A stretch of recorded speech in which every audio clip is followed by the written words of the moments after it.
Hello, Canada Files viewers. This is Aidan Jonah, editor-in-chief of the Canada Files. I am here with episode 26 of Canada and Palestine, the War on Zionism, co-hosted by Laith Marouf of Free Palestine TV.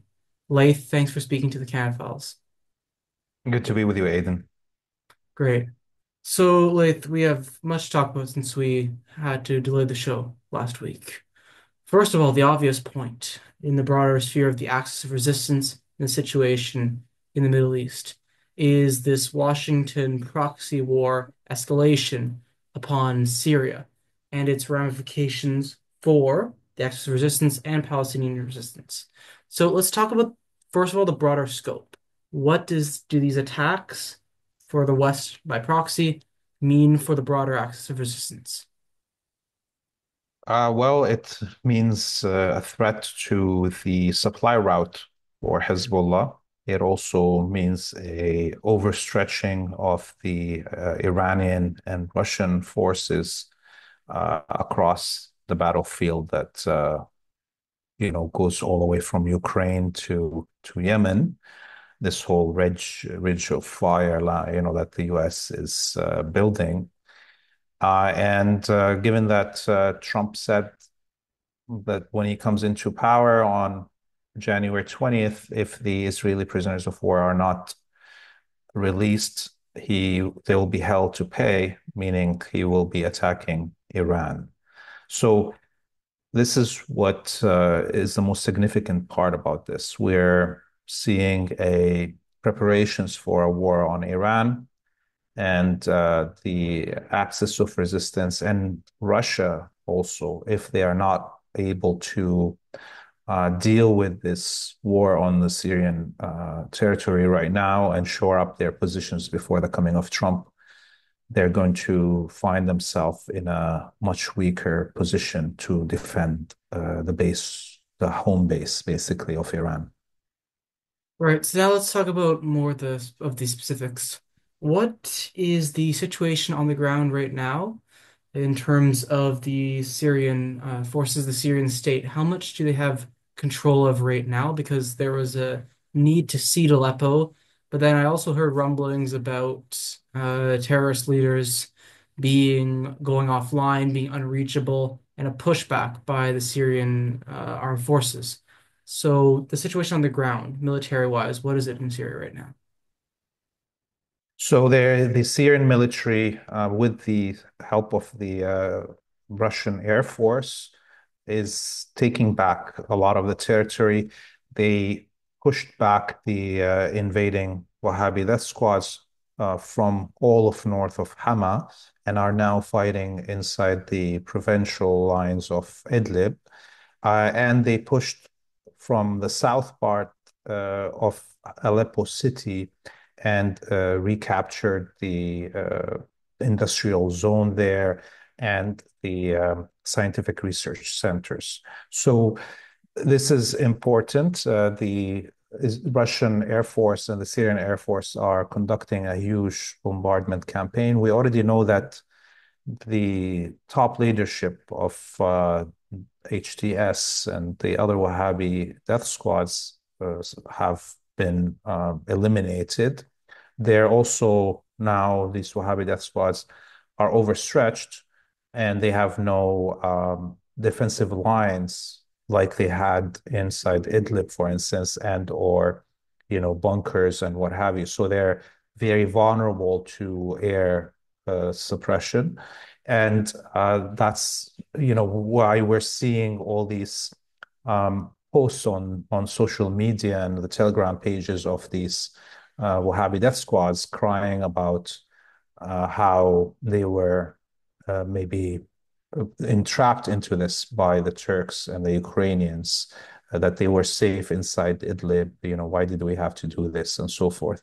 I hope the Syrian and Russian military clear Aleppo city before Christmas and hopefully even clear Idlib. They need to end any possibility of this repeating ever again, especially in a situation where the United States is directly involved in a war, let's say against Iran, in the next few months. So there's no chance to let this happen again. This should be the last time that this ever happens to Syria. Right, let's hope so. Now, on the front, back more directly to occupied Palestine, there's this ceasefire that's supposedly was supposed to be followed uh, between obviously the occupiers of Palestine and between Lebanon. But we know that that's not being followed by the Zionist occupiers. So let's talk about that. How extensively are they violating this ceasefire? Yeah, I mean, it's upwards of 120 ceasefire violations now. It's what, 7 days from the 27th of December until now. So it's clear that the Israelis are not respecting this ceasefire. Today, they were trying to push actually deep into Lebanese territory and try to reach the Litani River. And so the Israelis never had, I think, an intention to respect the ceasefire. And I think Hezbollah knew that. They let the Lebanese government sign this ceasefire with the French and American negotiators. By the way, there's no like document that the Lebanese and the Israeli government signed together because Lebanon doesn't acknowledge the existence of Israel. So it's an agreement between the Lebanese government and the guarantors of the ceasefire, the French and the Americans, which clearly have not guaranteed the ceasefire. But why Hezbollah did this is, I think, twofold. One is to um, kind of take away any excuse that the propagandists in Lebanon that work with the US were using. They were claiming that Lebanon is only being attacked because Hezbollah is attacking the Zionist colony in this solidarity front with the Palestinians. Well, now that there's Hezbollah is not firing, why is Israel occupying Lebanese territory?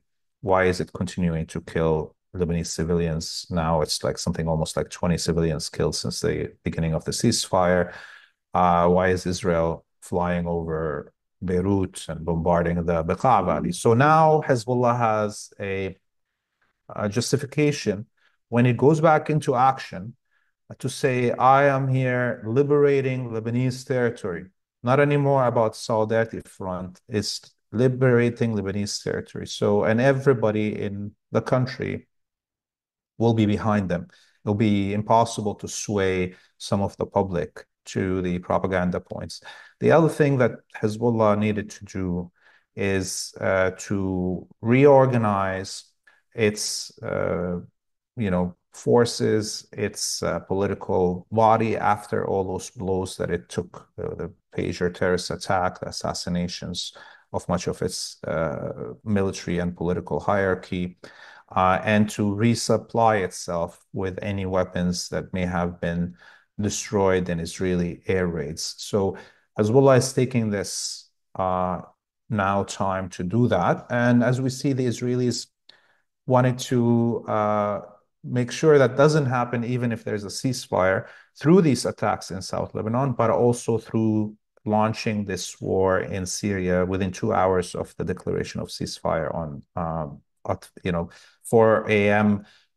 December 27th was the ceasefire coming into effect. 6 a.m.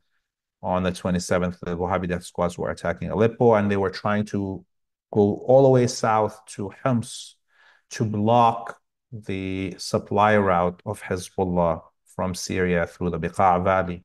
So there's a race now between the Israelis and Hezbollah about preparing for the full-out war at the end of these 60 days, meaning by the coming of Trump on January 20th.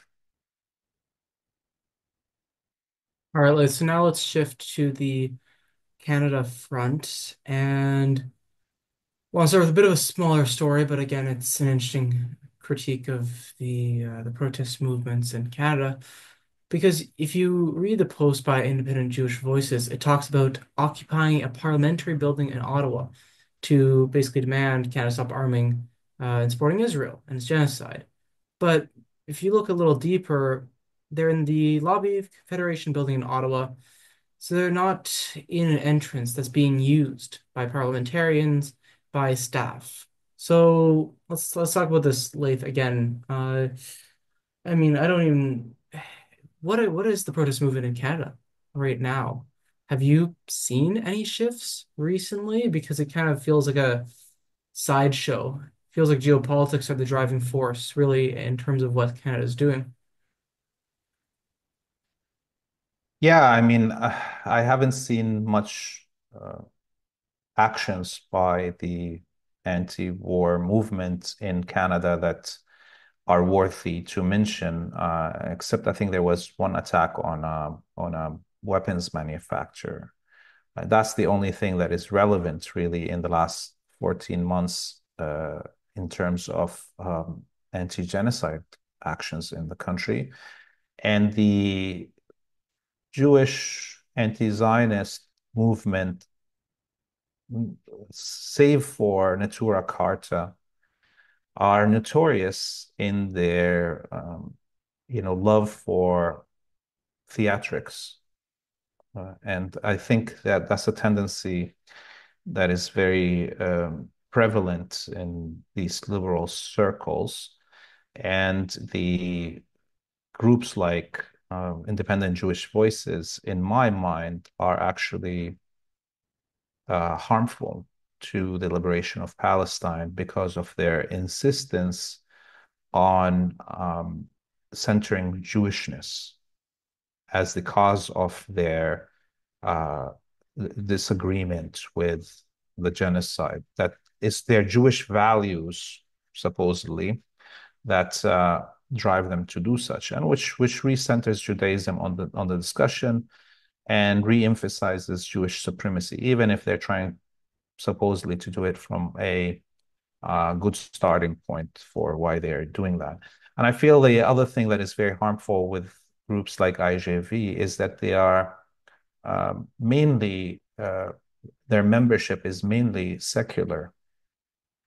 It's not like people that read the Torah and go to synagogue every day and or celebrate the Jewish holidays. They are secular people that don't believe in a God, but somehow they call themselves Jewish, which is even crazier because and more harmful to the Palestinian cause because it re-emphasizes this weird blunt quantum and racialization of the religion of Judaism and makes you know re-emphasizes this idea of Jewish peoplehood, which doesn't exist. There's no such thing as a Jewish people. As Jews come from every culture and ethnic group on the planet. Similar, there is no Muslim peoplehood or Christian peoplehood. Somebody who's Muslim from Indonesia has nothing in common with somebody Muslim from Nigeria.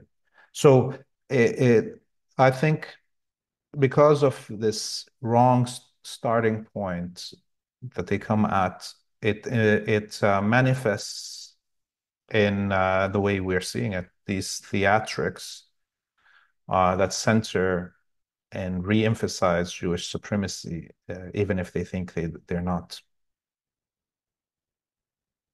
All right, Laith. Now let's talk about an important story that's come up, done by the Canada Files. Ready to go and discuss this. It's, of course, story's title, laid out. Canadian political prisoner was detained for pressing genocide incitement charges against ex-Prime Minister Harper.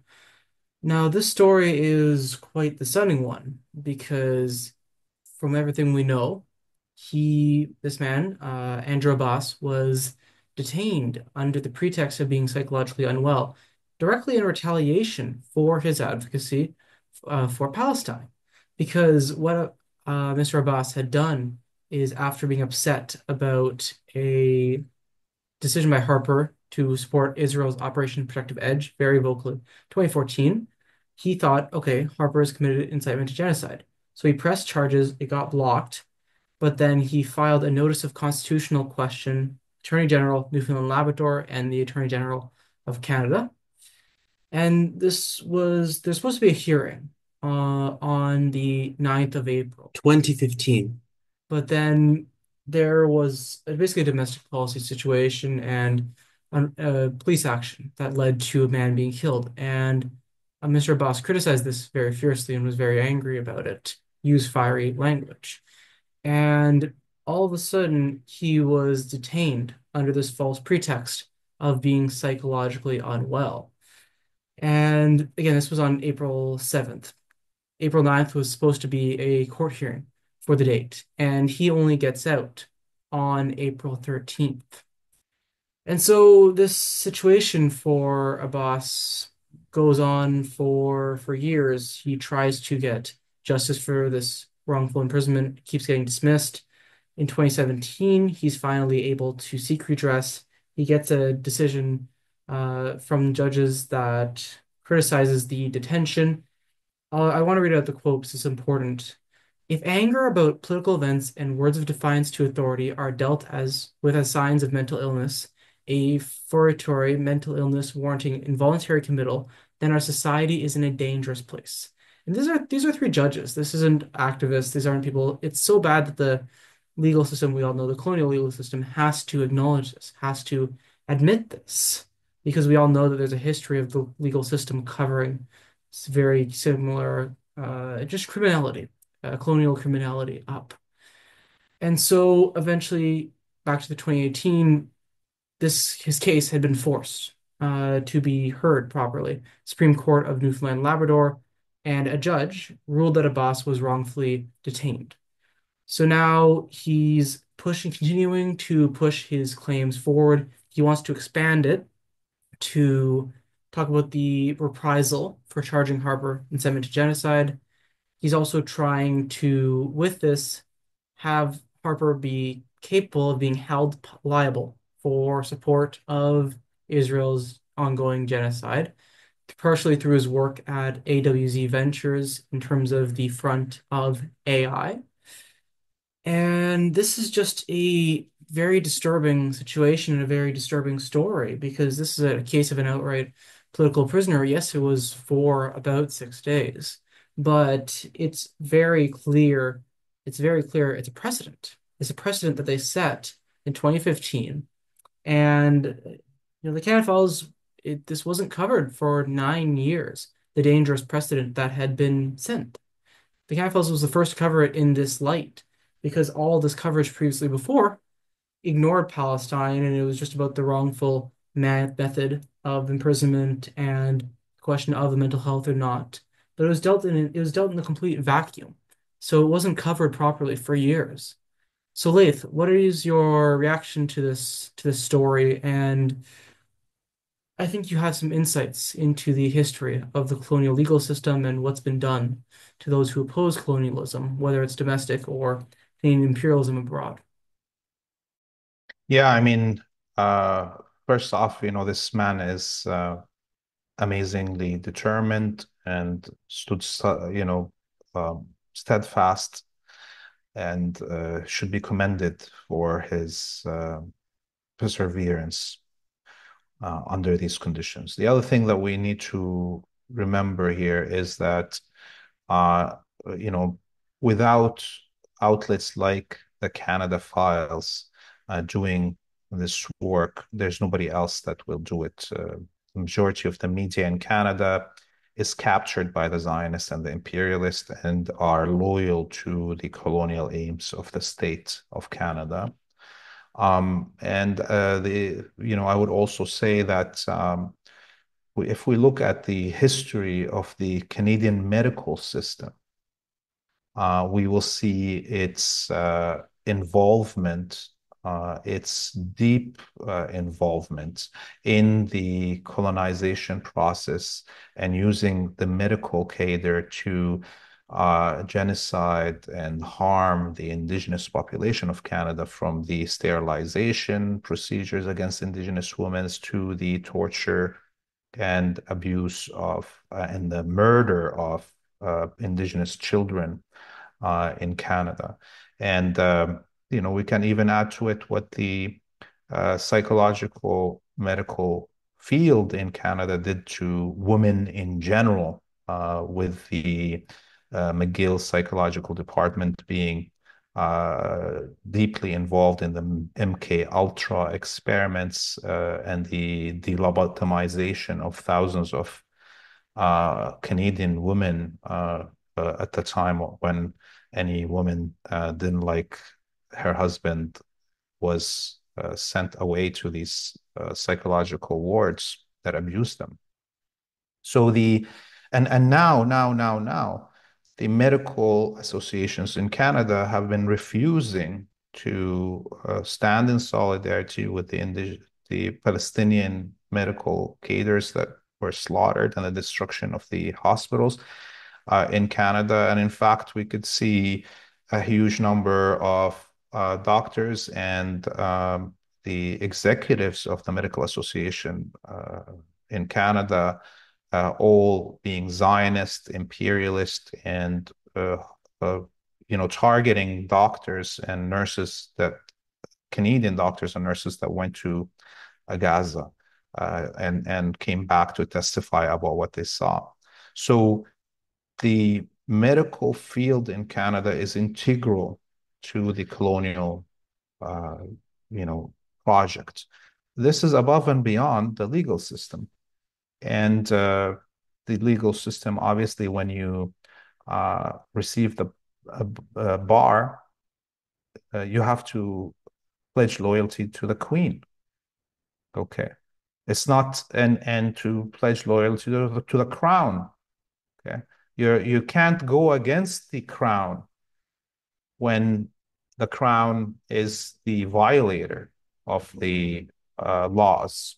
In that sense, and we saw, I don't know if I mentioned this before. I know this story shows you also how the integration of these psychological medical field, the legal field, and the policing systems and the political system in collaboration in colonial um, vendettas. In 1995, there was the Shepparton Lake standoff, or it's known as the Gustafson Lake standoff, where the Shishutmik people uh, fought for their land. 7 indigenous warriors stood in the face of 7,000 Canadian, military personnel and took on 77,000 munitions fired at them in a span of 6 months. And the lawyer that defended the Shishumik people and the Chipatan camp was uh, the number one authority on indigenous laws anywhere in the world, in Canada, the US, and Australia, New Zealand, the Anglo sphere.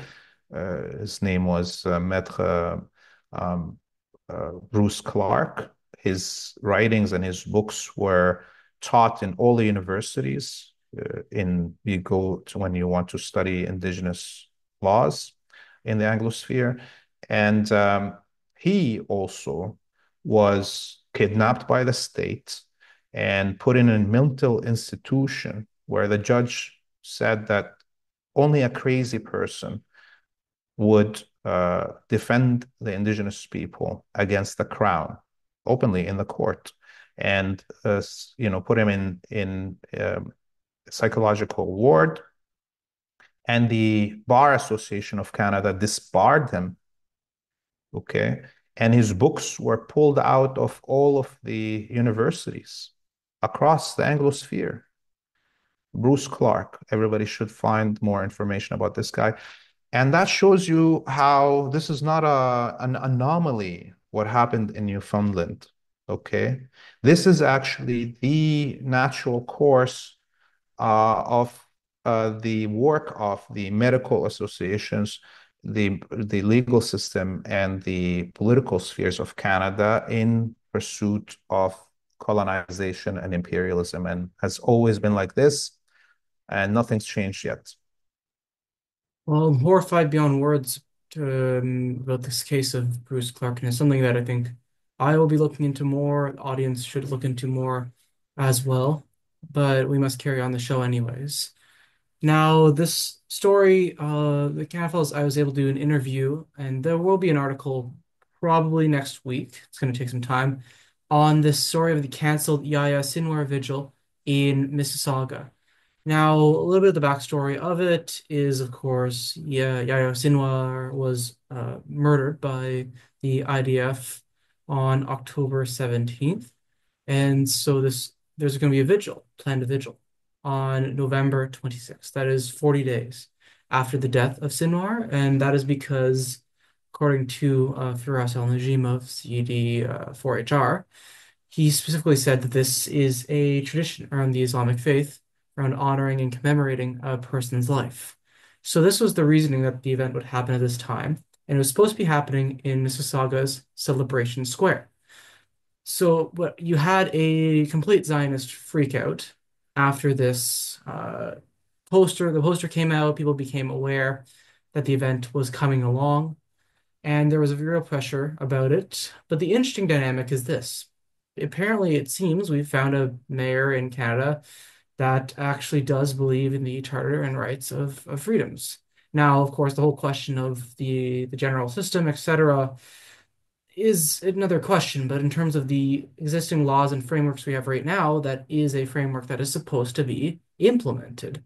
And it's quite fascinating because the mayor, there's two demands on the mayor. The big one was to actually prevent this vigil from occurring in Celebration Square.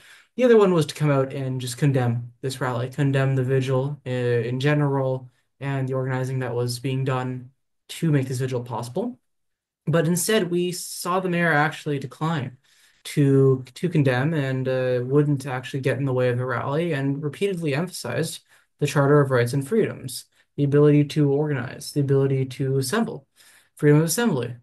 And this really enraged CIJA, this really enraged B'nai B'rith and the Zionist organizations. But what's fascinating is that through this, I mean, even people like myself learned for the first time about parishes. For example, the mayor of Mississauga, Carolyn Parish, she actually has gone to Palestine repeatedly. She opposed the Iraq War.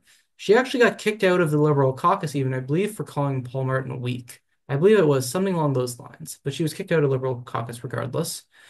So through this, we ended up learning that there's one mayor in Canada that seems to have an actual degree of backbone. It's quite the encouraging sign. But the unfortunate end is going to be negative here. The vigil did have to be canceled. And a lot of it, from what I can understand, is pretty much that the Zionists were going to target it viciously and cause real security threats and dangers.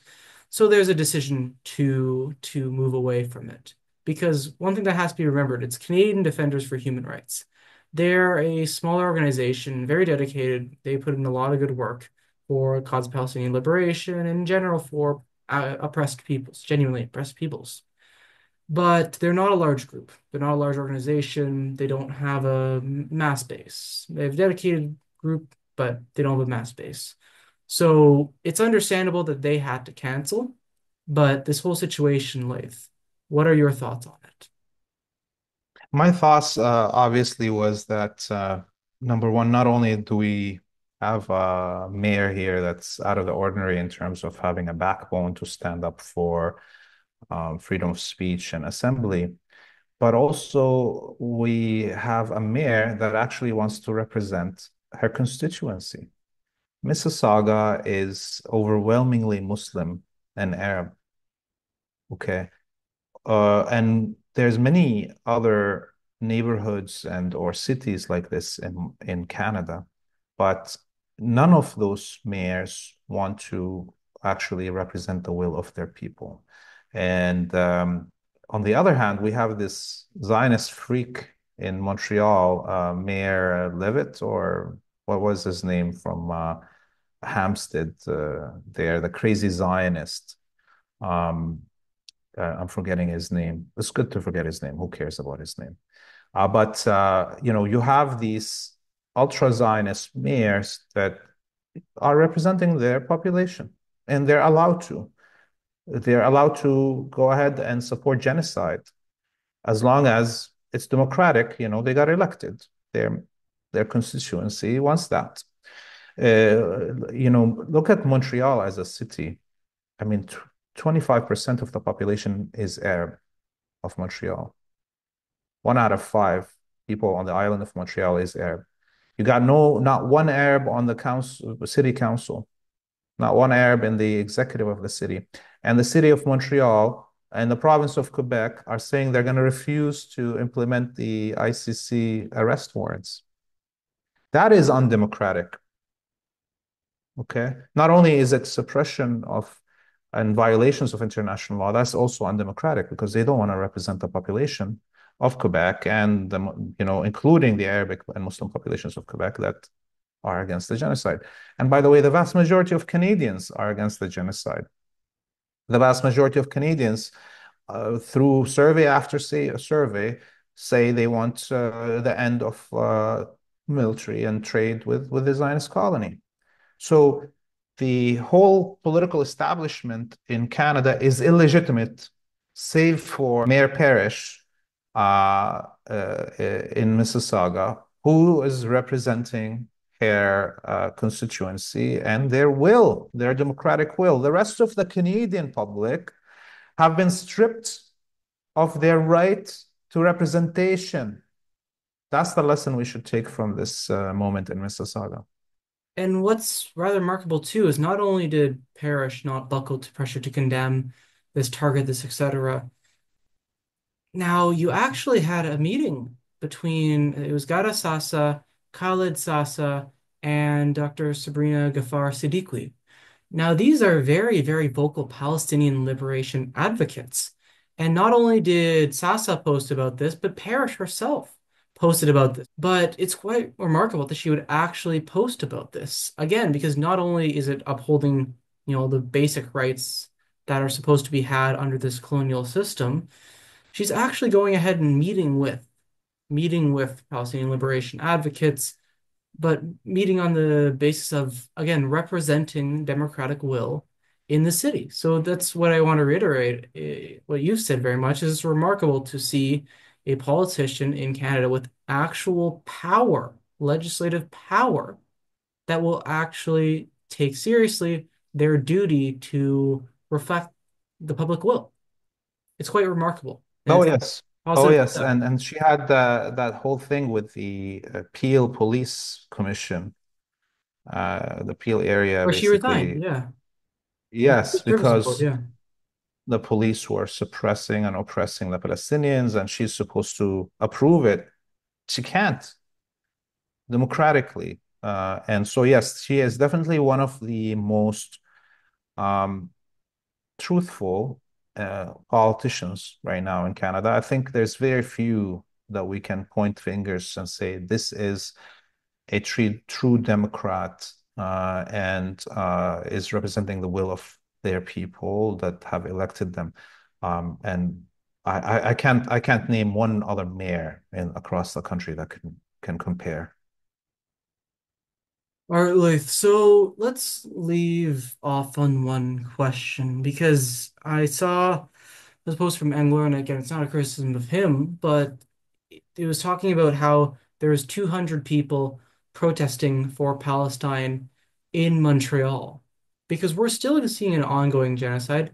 We also saw there was an attempted rally where it was talking about essentially liberation in Syria and Palestine and just the general political literacy on that front. But this, with the escalation of what this drive towards World War III, we're now seeing the full-on attempt to make Syria a Wahhabi nutcase state to destroy a key supply line of the Axis of Resistance. You're seeing the state just in the NATO really go full scale lunatics. Where does this protest movement, where should it be reacting? Where can it target the levers of the state harassment of the rest of the world at this moment in time?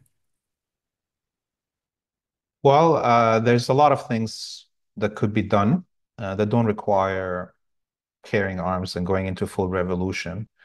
That includes the shutdown of the trade routes, ports that are bringing out weapons to the Zionist colony, the shutdown of the pipelines that are feeding the war machine in the United States, and through extension, the Zionist colony, and the wars that are going to be fought in Syria and most probably Iran in the next 2 months, and the destruction of weapon factories. There's so many of them in Canada that are crucial, producing one-of-a-kind pieces that fit in imported machineries like the drones and the F-635s and what have you. So the Canadian public can do a lot without having to carry arms against the state if people are worried about this idea of revolutionary struggle.